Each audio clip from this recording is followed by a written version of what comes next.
I was pulling on a pair of Shimano cycling socks the other day, merino wool, by the way, really comfy and warm, and I was thinking, in addition to those big, obvious things you need to keep your bike life going, like shifters, brakes, and cranksets, Shimano also does a great job with the little things, like those socks I just mentioned. I mean, those things come out of the sock drawer at least once a week during the cold months. I know, socks, Shimano, right? You don't associate the two. But just like a Shimano chain or a cassette, Shimano does it right. I love my S-Fire socks. Speaking of their socks, they're more for warm weather riding, but they are fantastic. They have great fit. They have great compression to keep your blood from pooling, and they are comfortable during those long days in those really stiff race shoes. And they are surprisingly durable too, Hadi. I have 3 pair, all 3 of which are entering their 4th season. That's not something you can usually say about cycling socks. And it's not just socks. I have Shimano baggy shorts, casual riding jerseys, sunglasses, tools, all kinds of stuff that may not come to mind when you think of the word Shimano. And I've had this stuff for about as long as we've been doing this podcast, and it all still works. Yeah, I am, of course, running Shimano components on my Leadville race bike this year, no doubt. But if you take a closer look at how I ride, you will also notice Shimano in some less expected places, like my socks, my sunglasses, my shoes, my laser helmet, my Pro Griffin saddle. Yes, Pro is a Shimano brand. And that is what we're saying. If you're in need of something to round out your setup, make sure you check with Shimano. They will likely have what you need. For all the little things in your cycling life, it's bike.shimano.com. And thank you, Shimano, for being the title sponsor of this show. 3, 2, 1.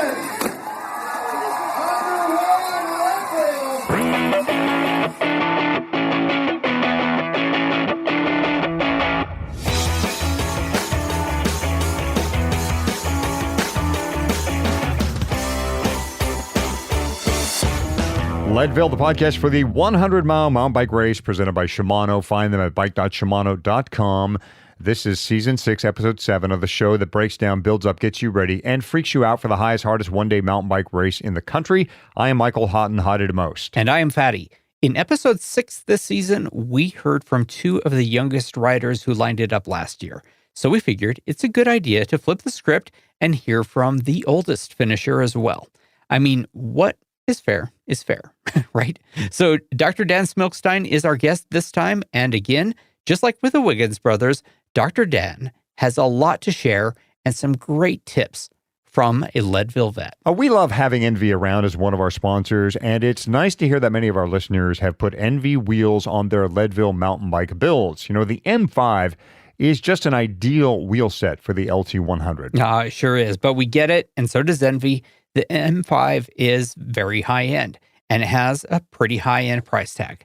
And that's one of the reasons Envy came up with the AM30. It's a dual wheel set, still carbon, still tubeless, still made in the USA, but it comes in at almost $1,000 less. Yeah, the AM30 is part of Envy's Foundation series. In addition to the mountain wheel set, the Foundation series also includes 2 road wheel sets and 2 gravel with a much lower price point. The AM30 comes in 29 and 27.5. They are built with Industry 9 hubs and a design feature that I really appreciate, and that's external nipples, so the wheels can be trued without pulling the rim tape. Yeah, and the rims are wide, 30 millimeter internals, so you'll want to run at least a 2.3-inch tire and up to a 2.6.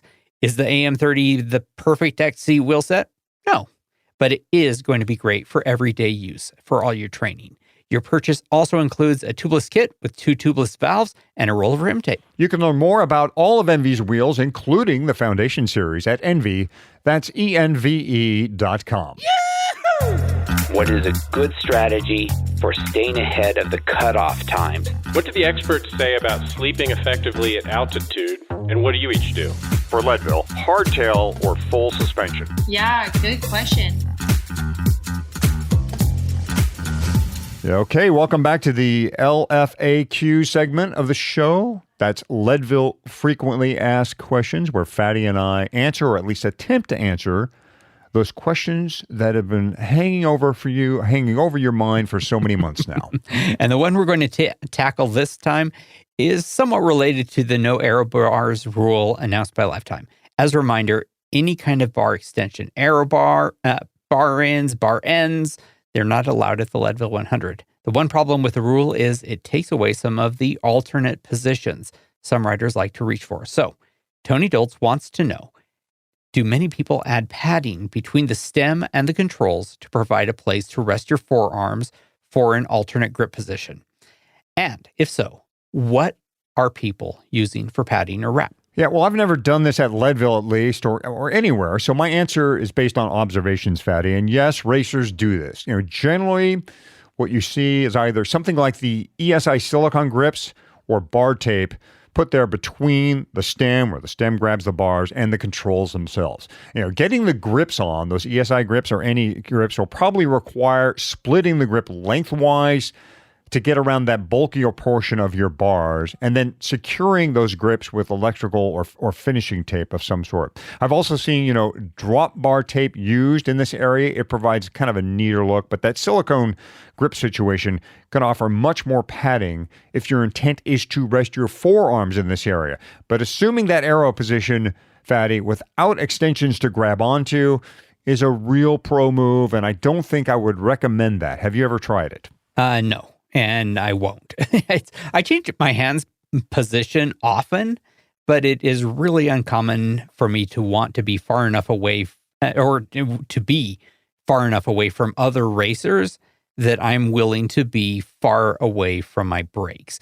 I put my hands inboard for the rare moments I want to be close to the stem, but I am not going to improve my race finish by pretending I am something I am not, a time trial racer. Right. So again, you will see this, Tony. Mostly you're going to see people put grips inboard that have been modified, but you might see bar tape as well. But again, proceed with caution here. If you're going to rest your forearms on that area, this is a bumpy course for the most part. Yes, some pavement, but riding like that, again, is a real pro move. Grabbing that area with your hands, I do that on the pavement. Yeah, that's probably fine, and I can see why maybe you'd want a little extra padding there as well. So experiment first. That's what Fatty and I always say on this show, whether it be nutrition or bike, whatever. Experiment out in the field on your home trails first, and then if you feel confident in what you're doing, then go ahead and bring it to 6th and Harrison on race day. Hey, Fatty, you and I have been talking recently about, and this is still our LFAQ segment, folks, but we're going to have a little fun here. Fatty and I have been discussing recently about the rise of AI. And, I thought with AI so much in the news, I thought I would give ChatGPT a shot at answering an LFAQ. So I gave what is probably, the most frequent question of them all to ChatGPT. And that is, hey, ChatGPT, for Leadville, is it hardtail or full suspension? And ChatGPT had an answer. It was a little boring, but here's what it said. It said the choice between a hardtail or full suspension mountain bike for the Leadville 100 will depend on a variety of factors. So personable here, right? Including your riding style, experience, fitness level, and personal preference. Hardtails have a rigid frame. No duh. Hardtails are generally lighter, more efficient on smooth terrain, and easier to maintain. I guess they not maintain handling, but maintenance, they say. They can be an excellent choice for riders who want a bike that climbs well. On the other hand, full suspension mountain bikes are more comfortable and can provide better traction and control on rough terrain. They are often preferred by riders who want a smoother ride. For the Leadville Trail 100, which is a long and challenging race, many riders prefer, here it is, full suspension bikes for their added comfort and traction. However, some riders may still choose to ride a hardtail for its efficiency and simplicity. Ultimately, ChatGPT says, the choice between a hardtail or full suspension mountain bike will depend on your personal preference and riding style. It is recommended to try both types of bikes and see which one feels better for you on the Leadville Trail 100 course. Now, talk about non-committal, Fatty. I was going to say, that was just like, well, yeah, there's both bikes, and yeah, you could ride either. I am so relieved. I don't think that you and I have anything to worry about quite yet. No, that was a very nice milquetoast answer. And I'm going to go ahead and also say it's also not true. If you have the money now, to get a good full suspension cross-country capable bike, I don't think there is a disadvantage to it any longer. Its simplicity, sure. I like riding my hardtail. I like riding a fully rigid bike if simplicity is your jam. But if you're going to go for simple, rigid single speed, man. But honestly, I don't think that there are meaningful disadvantages if you have the money to get a really great full suspension bike anymore. Yeah, they've gotten so good and so light that, man, I fail to see the advantage of a hardtail at this point. Now, look, I'm an underbiker. If I could, I'd ride a road bike out on the Leadville course. But, if you're going for time, man, and your body is, and if you're a 9-to-5er and you have to work and you don't have time to lift weights and really get strong, and man, the full suspension seems pretty much a no-brainer at this point. But thanks, ChatGPT, for whatever. I have another question for you, Fatty.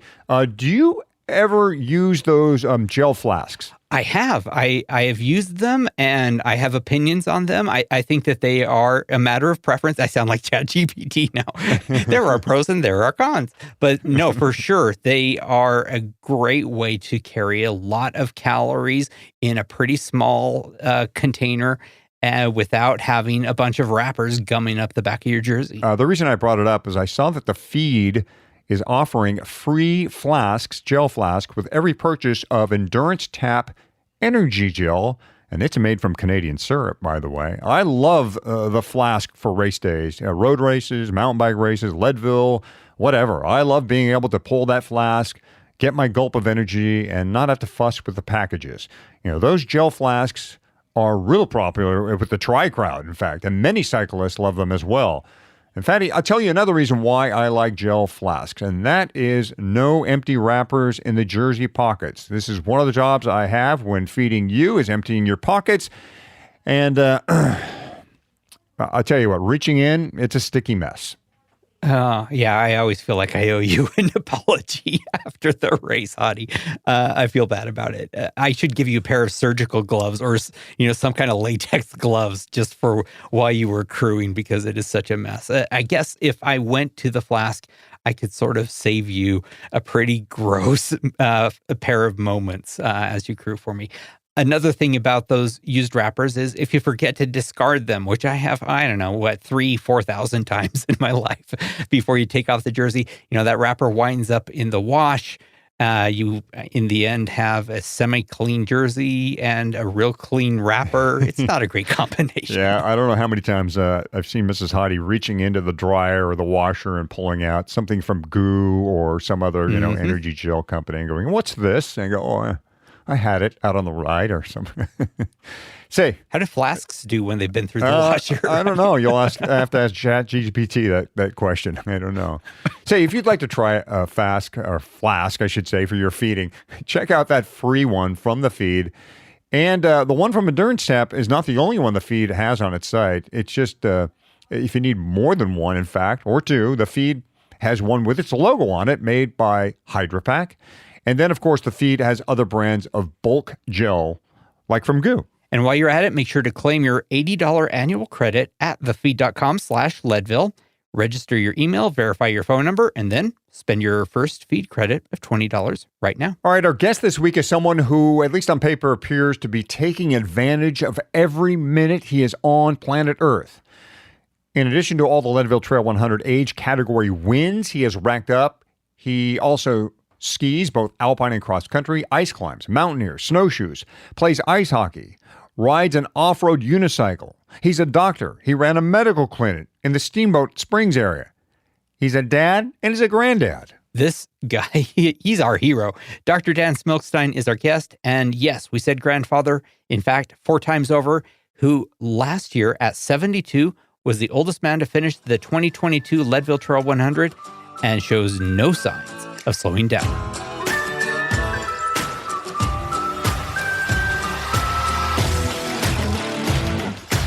All right, Fatty and fellow Leadvillers getting ready for the Leadville Trail 100. We have another great guest today, someone I think who deserves a lot of attention and has an amazing track record at Leadville. But I want to start with something, Fatty, and that's a quote from from a friend of our guest. Now, our guest is Dr. Dan Smilkstein. He's in Steamboat Springs, Colorado, where he practiced medicine for several years. But here's what his friend Matt Treadway said of Dr. Dan.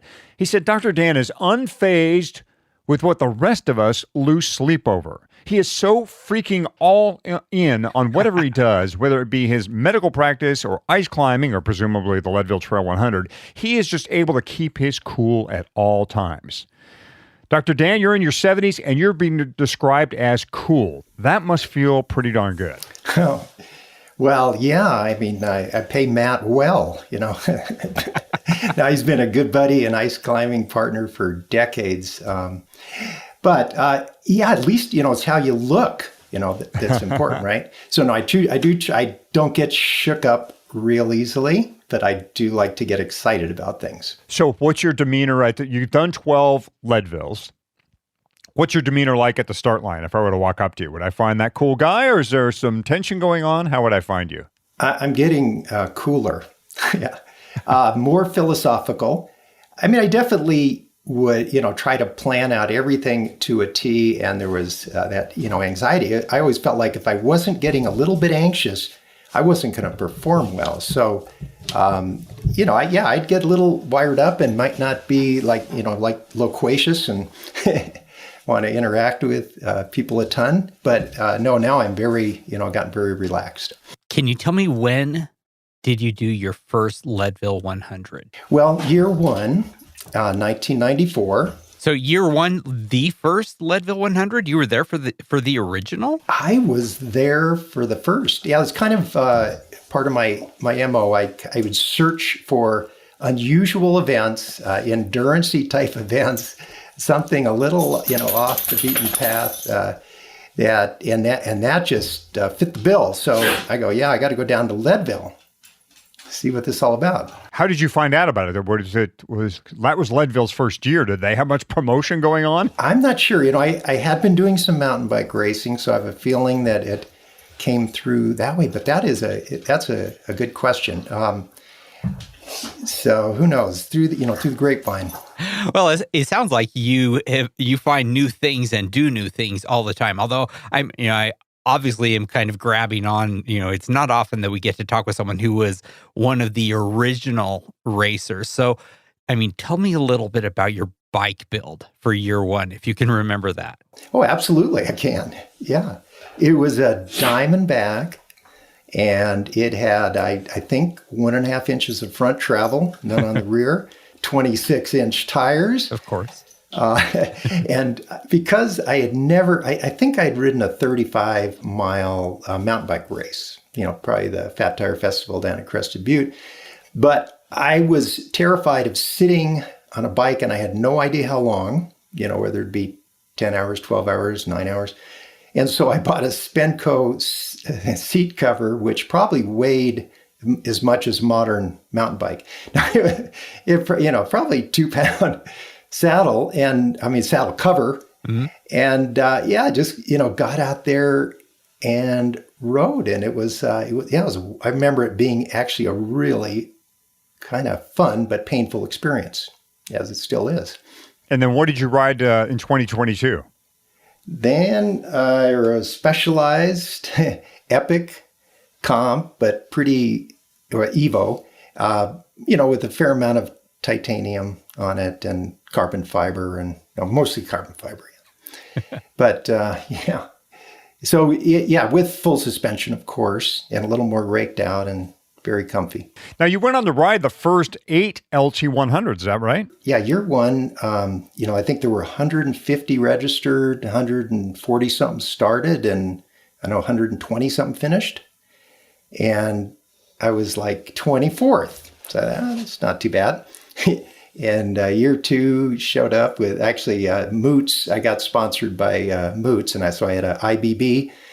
So then I had some suspension, like 1 inch in the rear, and ran like an 847 and got 16th. And I thought, I got this thing down. This is not a piece of cake. And in 97, less than halfway through, I started feeling sick, nauseated, vomiting, and I did not eat or drink a thing for the second half of the event. But the thing is that every time you approach an aid station, there's a little downhill recovery. And I was saying the whole time, I'm going to quit. I'm ready to quit.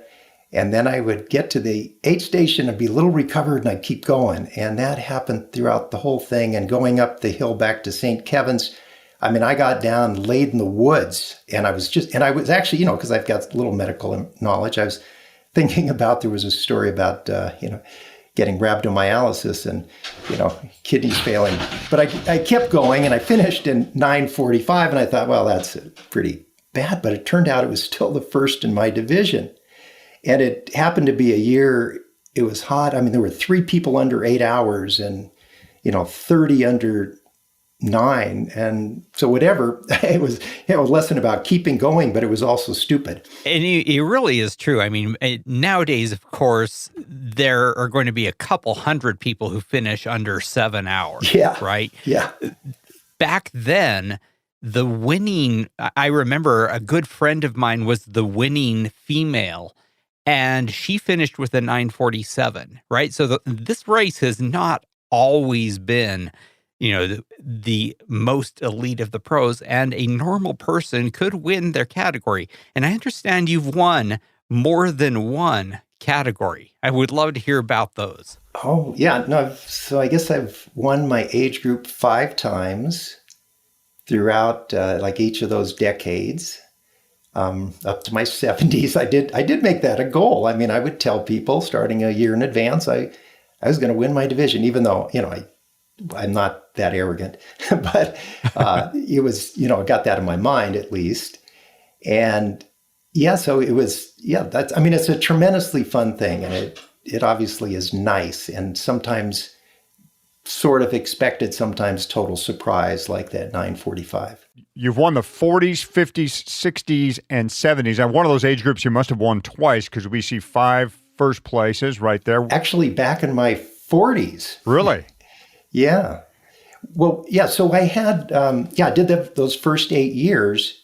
And then 3 years before my 9th, I was rock climbing up in Rocky Mountain National Park on Hallett's Peak, something called the direct second buttress, and a pitch from the top. I was leading up to a belay and anyhow fell 120 feet. Apparently, I don't remember it to this day, but the witness was that a large rock came off, probably hit the rope, cut through one of my slings, for protection. And, I was out almost 200 feet on the rope, ended up 20 feet past my belayer. But fortunately, some pieces held, but I kind of pendulumed into something called the yellow pillar and broke a few things. So, yeah, five first place finishes in your age group. You also have a second and a third. What describe yourself as a racer? I mean, are you ultra competitive? Do you eyeball the competition? Are you out there on your own just time trialing? What's Dr. Dan's strategy to winning your age category when you were doing that?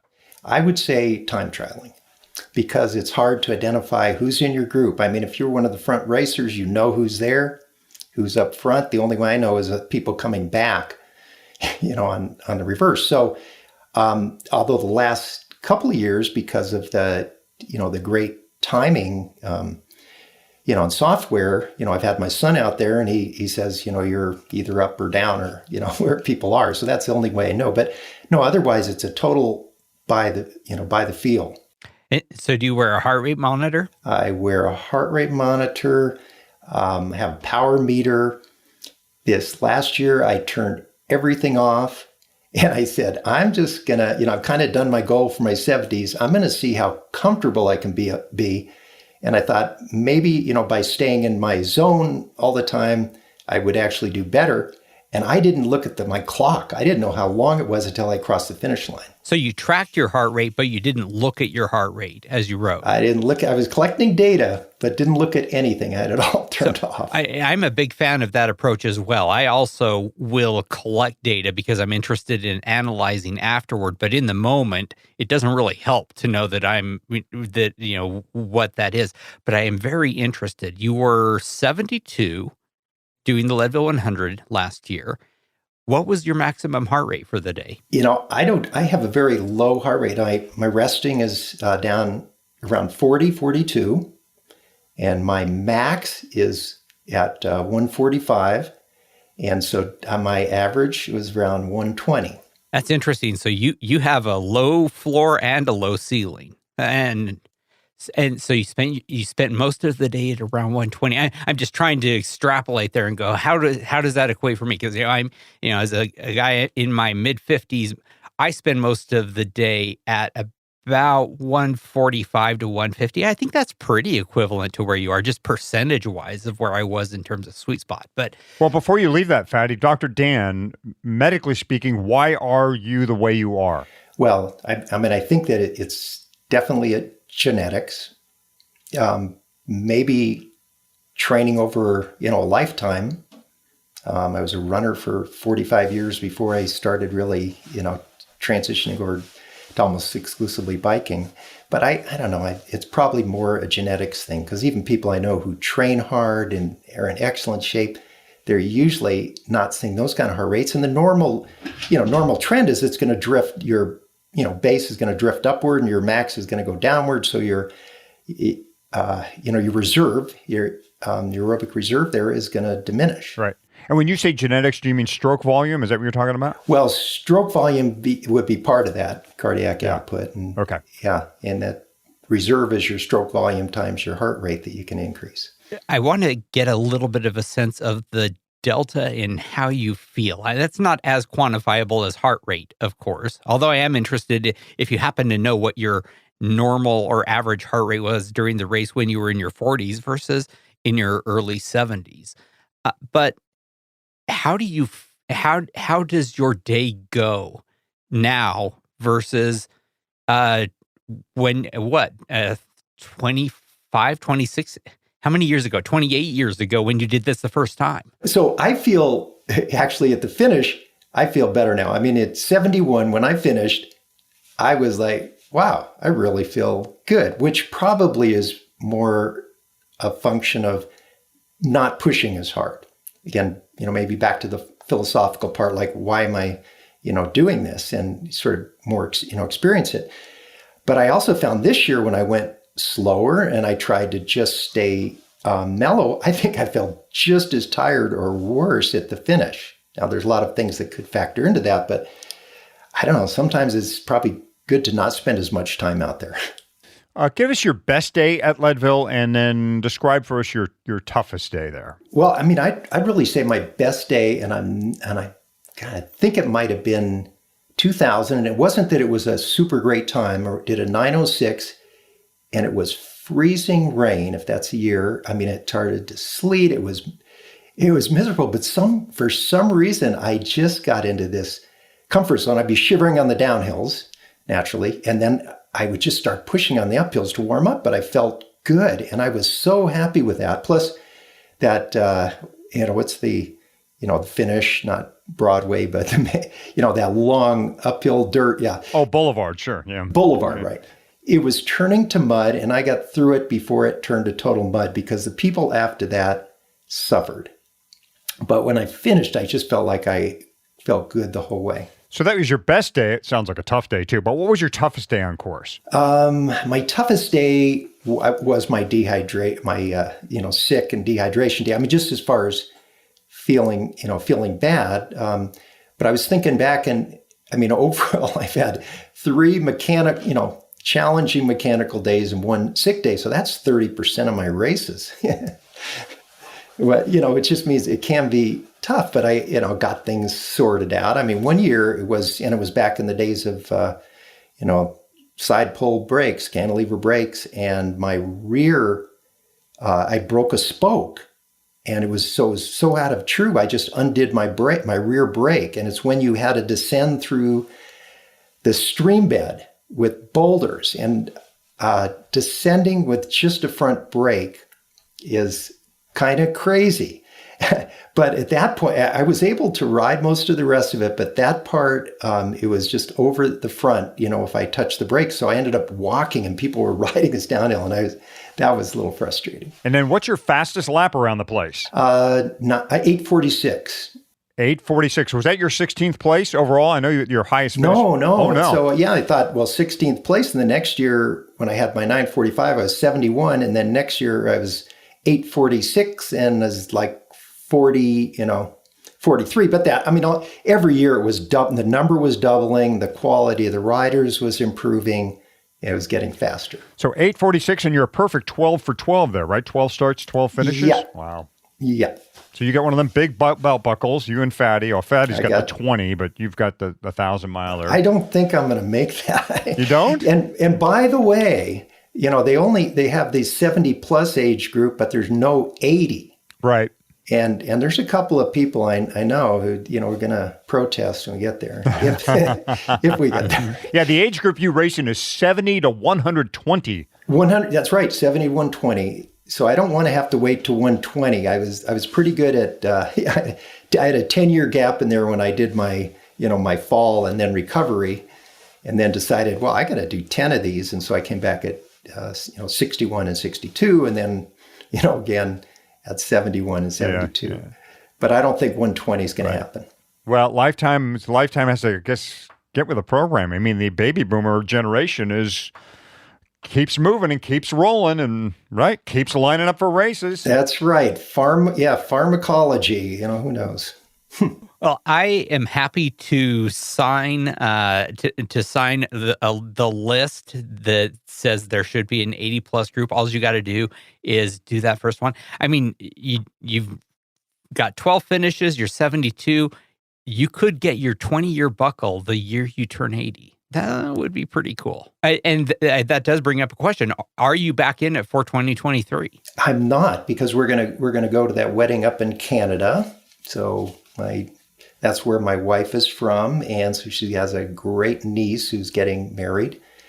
So I said I promised this year we do that, and we had been traveling, doing some trips and trekking yearly, going back to like the 2002. So after my my climbing crash. Now, and you mentioned, and I wanted to go back to this, when you had that climbing fall, and you say you broke some bones. I mean, what happened? How many bones did you break? A lot. So I had a compound fracture of my wrist. So mind you, I had gone past my belayer by 20 feet and was hanging there and unconscious. And he, said he thought I was dead. And apparently when I came to, and I don't know if you know what the term perseveration means, it's when people who are head injured ask the same question over and over.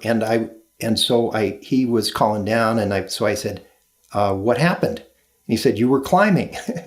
And that went on, about 10 times until finally I, realized where I was. So then I had to get back up to him and get out of there. But I had fractured a patella, compound fractured my wrist, some ribs. And we managed to self-rescue from about 600 feet up and hike out with some assistance. But it took about 12 hours to get to a hospital, and then I was in the hospital for about 4 days and had a couple of surgeries. And I kind of wrote off cycling for a while, especially banging around on a mountain bike. But I went back to climbing.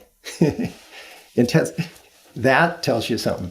So I climbed a lot. I mean, all of mountaineering and rock ice for the next 10 years. I'm pretty good with pre-race nerves. Like, nothing makes me too anxious in the days and hours before gun time, except one thing, and that is the weather. I do obsess over the forecast.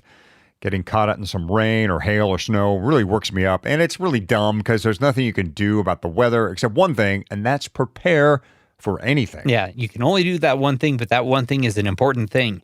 Most likely, it's going to be cold at the starting line, 40 degrees, sometimes even colder.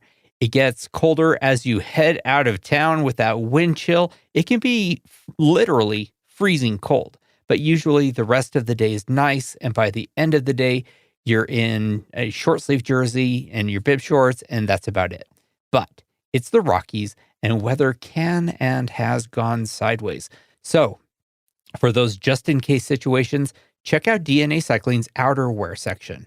They have all the jackets, vests, long sleeve jerseys, jackets, arm warmers, knee warmers, base layers, coats, everything you can think of to cover those unexpected Leadville weather situations. I love a particular down jersey they have. I'm really going to butcher the name of it, but here goes. It's called the Free Loofs Live. I think I got that right. Interesting name, great looking jersey. Not really something you'd wear on race day unless a snowstorm blew in. But for fat biking in winter, it looks great for that. Mm-hmm. On the more Leadville practical side, having a long sleeve jersey just in case, or a jacket just in case, or a puffy jacket for your crew just in case is not a bad thing. Leadville is beautiful in the summer until it's not. And when it's not, you'll be wishing you had the entire DNA outerwear line at the ready. So make sure you head over to DNA Cycling, check out their custom program, look over their stuff like socks, warmers, their Sock of the Month Club, cycling caps, t-shirts, and before you leave the site, go to outerwear and do a little hottie weather obsession. Say to yourself, what do I need just in case? Even if you don't use that clothing in Leadville, I guarantee at some point it will come in handy. You'll be glad you have it. Everything except Hottie's weather app are at dnacycling.com and let them know the Leadville podcast sent you. Okay, more with Dr. Dan and his incredible outdoor life. Well, folks, as you can tell, Dr. Dan is more than just a Leadville Trail 100 athlete and a cyclist. I mean, in addition to that, he's a runner, a cross-country skier, alpine skier, snowshoer, rock and ice climbing, which he's described, mountaineering, backpacking. I guess you played some ice hockey and speed skating. So you're probably beloved in the Netherlands at this point. And then even off-road unicycling is part of the picture for Dr. Dan. That's amazing stuff. Dr. Dan, I do want to focus in on a couple other the amazing things you've done. We're going to get back to Leadville, obviously. And that one of the things I read about was this Moose's Tooth expedition. Describe for people what that was all about. Okay, so in 2019, Matt Treadway and I, climbing partner, we flew into the root canal on the Ruth Glacier, which is about 2,000 feet up from Talkeetna Glacier in Denali, and basically got dumped off with our gear and created a camp up there. And creating winter camp takes a little bit of energy. But the idea was climbing something called Ham and Eggs on the Moose's Tooth. It's one of the classic Alpine routes up there. But we got set up with our camp, and then it started snowing that night, and it snowed 4 feet in the next 4 days. And so we're constantly digging out, had to move our camp once due to avalanches. But on day 5, it cleared, and we just sat in this valley and watched avalanches come down all around us because it's 3,000 feet up from there. And day 6, began this epic climb, and conditions were, very unusual. Like things that were supposed to be rock were choked with ice, and mixed climbing, and then things that were supposed to be ice were partially out. So anyhow, it ended up just fine. We just were getting down, and I rappelled off the second to last rappel, and as I kind of secured myself, an avalanche came right over the top of me. Matt didn't know what was going on. He thought I was swept away. And then he rapidly came down, and we rapidly got off onto the glacier and back to our camp. And then, then the plane was supposed to come in the next day, but so was snow, and they don't fly. They tell you, so we were in there for a week, and they, you say, bring an extra week of food. So we were kind of set, but a little bit worked at that point. And I guess I was 69. But anyhow, fortunately, the plane found a window, got us out of there and back, and we got back to Anchorage, and so it turned out to be one of the great epic adventures for us. Okay, so that was the Moose's Tooth expedition. I also read about this Peruvian Andes climb you did in 2008 that ended up being a solo climb. What was that about? Oh, yeah, that was 2006. I did go down there in 2008 also. But so when I was supposed to go out with a climbing partner from Utah, didn't make it. But I decided just to go. So got down to Lima, and then 3 hours up into the Andes to Huaraz, which is about 10,000 feet. And 3 days later, took a taxi up to a small village, and a arriero, burro guy named Fidel. We hiked 4 hours, up into the Shinka Valley, and I set up camp there with enough gear for a week. And in rough Spanish, he said, I'll, be back in a week. So my goal was to climb something called Toclarahu. And next morning I got up and climbed Uras Estes, which is like 17,000 feet, came back down. The next day went up Ashinka, which is 18,000 feet, and then took a couple of days off. And then it's a 2-day climb over 6,000 feet up to Toclarahu. And so went up to the onto the glacier and set up a camp. And the next morning, I got up. And the thing is that that particular year, nobody had successfully summited. And so there was not a great track up. I hadn't been there, but I had talked extensively with the guide. And so I just started going up, and it's at 1 o'clock in the morning, start up that last day. And there was some, some good technical ice and a little bit spooky in the dark. And then kind of a ridge splits after you get up this first, technical crux. And I went a ways out, and then I wasn't sure if I was on the right ridge or not. And so I kind of dug in and waited till the sun came up over the Amazon, which was out east. Literally, you can see 3,000 miles out east as the sun came up, and I realized I was not on the right ridge, backtracked, got to it. And then the last part is ice again for over 300 feet. And so I got partway up that and found an old snow stake, which I hooked to just for a moment and hung there. And then I realized if I didn't move right then, I was probably going to be hanging there for a long time because it was, a little weird. But the last part was this kind of, concave, scalloped out ice thing, which I picked my way up. And as I went, I said, there's no way I'm going to down climb this. I was willing to, sacrifice some gear when I got to the top, but the sun was coming through it from the east, and I got up, to the ridge and then up to the top, standing up at 20,000 feet with nobody else around. And so that was quite the story. But there were a Peruvian guide and 2 Spaniards coming up after me, so I couldn't descend. So I ended up sitting up there for a couple of hours till they finally got up. And then we were able to construct an anchor that allowed all of us to get safely down to that snow stake and then rappel further on down, the mountain. But that was my, pinnacle in terms of experience. But I was so in the zone on that. I actually was not anxious, very comfortable. Yeah, but I would never do it again. Well, which gets me to this point, Fatty, and for Dr. Dan, is Leadville, Schmedville. Like, big deal. Oh, look at this. He's climbing glaciers to 20,000 feet and the Moose's Tooth expedition. I mean, Dr. Dan, Leadville must be a drop in the bucket for you. Like, it's like a casual ride. Well, no. It's not. I mean, they're all, I figured the common thread through what I do, I'm not, I cycle, I do these things, but the common thread is a sense of adventure, challenge, exploration. And I definitely feel Leadville is that, and as you guys have talked about, people talk it down sometimes, say it's not technical enough or whatever.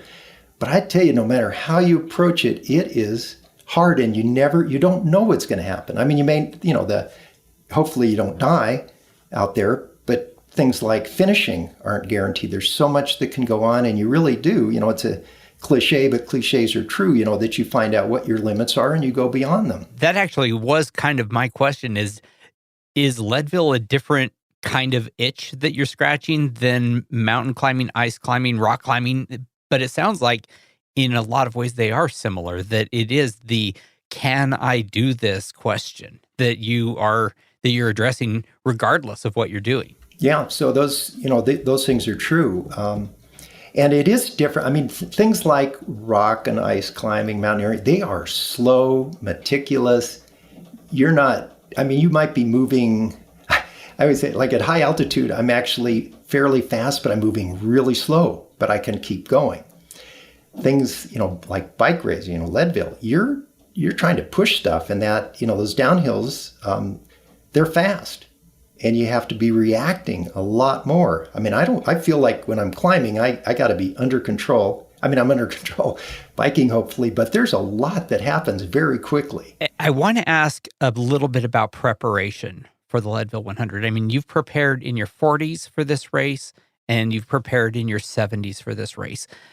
Probably there are some things that are the same, but I would imagine there are some things now that are different. As you know, some of our younger racers probably don't have to think about things, but what have you changed? What is different now as you get ready for whether this endurance event or other endurance events, so that you can continue doing them well into your 70s? Yeah, well, I mean, I guess I could say what's similar. In fact, I kind of have like in my head a 5-point approach to this, which I will divulge for free to your audience. But no, I mean things that I go through. But first is committing. And I love to commit, like say, I'm going to do it, whether it was the Moose's Tooth. I mean, that was way ahead of, time. You commit, sign up, put it on the calendar. Now that's, easier said than done sometimes with Leadville, but still that's important. And then plan. And I don't know what coach along the way, said any plan is better than no plan. But my plan may be as specific as, working with the coach and doing the right kind of intervals and, pretty structured to just saying, okay, I'm going to do one long ride a week, one hill climb, one, hour tempo, and, some intervals. That might be it. And then, once you've got that down, then you have to execute that plan. In other words, get out there. And those days you don't feel like doing it, you get out and do it. And then fourth, which sounds kind of obvious, but is to show up. You got to be there. And there actually was climbing again with Matt up in Canada in 2004, and we'd done north face of Athabasca and a bunch of other stuff. But anyhow, we were going to do Mount Temple, and that night it rained and rained and rained. We were staying with this Canadian guy who was going with us, and the next morning I get up and I go like, we're not going, right? It's raining. He goes, you know what? If you don't show up, you can't do it. You got no chance. So you got to show up, and because sometimes you do feel crappy. And then it turns out okay. Sometimes you feel crappy and you feel crappy. And then, I guess the last point would be to not give up, which, what Leadville's all about, which Ken Clover, drills into you. But yeah, is to don't give up, because there's a lot of times you go, okay, I'm tossing it in. But then, as we talked about earlier with, getting sick or having, some other external thing, you got to be smart too. I used to just do a ton of racing. I mean, I would race the Norba series and the Winter Park series and our local series and, anything that I could get in any sport, and also be doing the, running series. And now I'll pick, a few key events that target the sort of skills that I'll need, like I always sign up for Mount Evans, and then I'll ride Mount Evans 2 times and then race it. Whatever it is, I'll try to do like, 3 or 4 races before. And then just sort of mellowing out and paying, I think more attention to how I'm feeling. In addition to being a great athlete, Dr. Dan, you are very skilled at, quite obviously, at time management here. Like, you ran a medical center there in the Steamboat Springs area up until very recently. I know a lot of our listeners are wondering, how am I going to balance all this stuff? I got family life. I got to train a lot. I got this big race coming up. You ran a medical center. You took care of other people's health needs and lives. You made it through COVID, helping patients, and you kept this style of life going. So how did you strike that? And you did amazing things, like you're fast, like you win your category. So how did you find a way to balance all that? Yeah, I mean, part of it was because of that. It was very, structured. So if I would, get up early in the morning, to do a run, or bike, or, get on my, Wahoo, except I didn't have a Wahoo then. Lunchtime, I would schedule something with somebody to go out, and even if it was for an hour, another thing that I got into was you don't have to do the 3-4 hours, get out there for, do something for 30 minutes. And, trying to fit those things in. Fatty, Dr. Dan is a man after my own heart as well. In addition to all this other stuff, I read that when he was practicing medicine and running the clinic, he also bike commuted. Now, Dr. Dan, I used to bike commute too. I did it. I was proud of being able to get to work under my own power. But a doctor who bike. Now, my doctor, my primary care right now, he has an emphasis in high altitude medicine. He's in great shape. But I know one thing's for sure. He drives to work. So I'm just wondering, first of all, bike commuting, obviously that's a great way for you to, add a little more training into your daily life. But what do you think your patients thought of you? Did you ever get any feedback? Did you ever wonder, wow, I wonder how they see me and if I'm maybe intimidating them a little bit with my lifestyle, with my healthiness? Because you see, people of all walks of life who present all sorts of problems. Some of them they can prevent on their own. Some of them they can't. Did you ever kind of turn the tables on yourself and go, how am I being perceived here? Oh, I think so. Or people told me. I did this all the way through medical school. Part of it is because we only have one car, and I started having kids relatively early. So one car, you ride and you run. But during residency, I was running 90 to 100 miles a week. But I would get up early in the morning, and I had a course that was 7 miles and 14 miles and 20 miles. But I remember in the locker room when I'm changing, there was a doctor there, an orthopedic guy, and he'd go, I'm going to be replacing your hips and knees in a couple of years. He never did. I think he passed on. But patients, I think, thought it was entertaining to some respect, because I could show up. I was doing obstetrics too, and show up, for delivering my running shorts. But I didn't miss any. I guess I just did what I, did. I've got to ask, with the volume that you are putting in running, have you done or have you considered doing the Leadville 100 run? I've considered it, but a little probably too late in my joint curve. I ran, and like I said, I love to, race. I ran a lot of marathons, but there was a point where it didn't feel as smooth. That's probably when I should have gone to ultraing. I never did anything more than a 50K, but I didn't. Then I started doing more biking and skiing, long distance skiing. My three favorite events are the Leadville, something that was called the Colorado Courrier de Bois, which is a 108-kilometer ski race over the Colorado Trail, which only lasted 3 years, but it was awesome.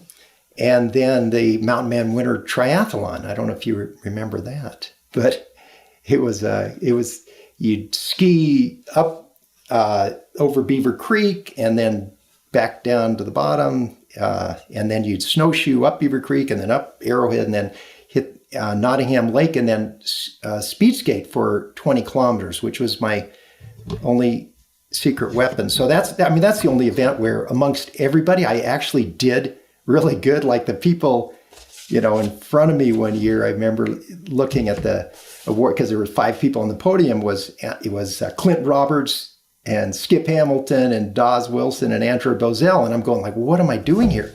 But it's because I could skate and they couldn't. This show's a lot about knowledge sharing, Dr. Dan. So we want to tap into some of your knowledge. What would you tell first timers out there? What are some of the top 3 things you would tell them to do at the Leadville Trail 100? Yeah. Well, first of all is start sanely. Stay within yourself. All of the good, basics of eating, drinking, but the thing that you can't teach somebody is how to overcome, that point where you're feeling like I can't go on. This is miserable. You're gonna at some point not have fun anymore. And, but all those things with the preparation are obviously critically important. We train so that we'll hurt less. We want to go faster, but we want to hurt less and enjoy that, whatever the ultimate event is that we're training for. And I'd love to tap into your years of medical experience. What are the top things you would tell folks to live a long and healthy life, maybe not, rock climbing and ice climbing like you do and doing the Leadville Trail 100, but, staying on this planet for as long as they possibly can? What are some of the top things you would tell people? Well, we know all the good stuff. There's the 95% solutions. And that's just the regular activity. Don't stress, we're all going to stress. We need stress, actually. I mean, that's a survival. It's important for survival, but, and then, not smoking, drinking in moderation, nutrition. I mean, those are all the 95%. People who, get into too many of the supplements and things, I always say, like, I'm past the supplements, I'm into the preservatives, but you just depend on the 95% and, live a good life. And,